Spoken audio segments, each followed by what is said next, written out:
$500 billion handshake. ഇന്ത്യ-US വ്യാപാര യുദ്ധം അവസാനിച്ചു. ലോക നേതാക്കൾ തമ്മിലുള്ള ഒരു ഫോൺ കോൾ നിങ്ങളുടെ ഷൂസിന്റെ വിലയോ പെട്രോൾ വിലയോ മാറ്റുന്നത് എങ്ങനെയാണെന്ന് എപ്പോഴെങ്കിലും ചിന്തിച്ചിട്ടുണ്ടോ?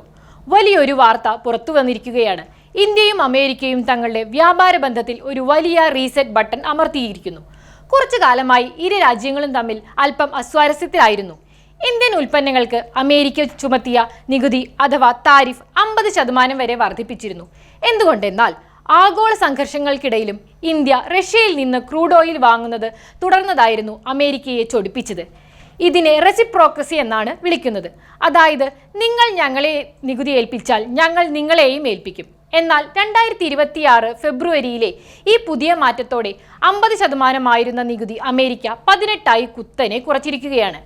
എന്തുകൊണ്ടാണ് ഈ വാർത്ത ഇപ്പോൾ ഇത്ര പ്രസക്തമാകുന്നത്? ഇത് വെറും കുറഞ്ഞ വിലയ്ക്ക് ടീഷർട്ടുകൾ കിട്ടുന്ന കാര്യം മാത്രമല്ല, ഒരു തന്ത്രപരമായ നീക്കമാണ്.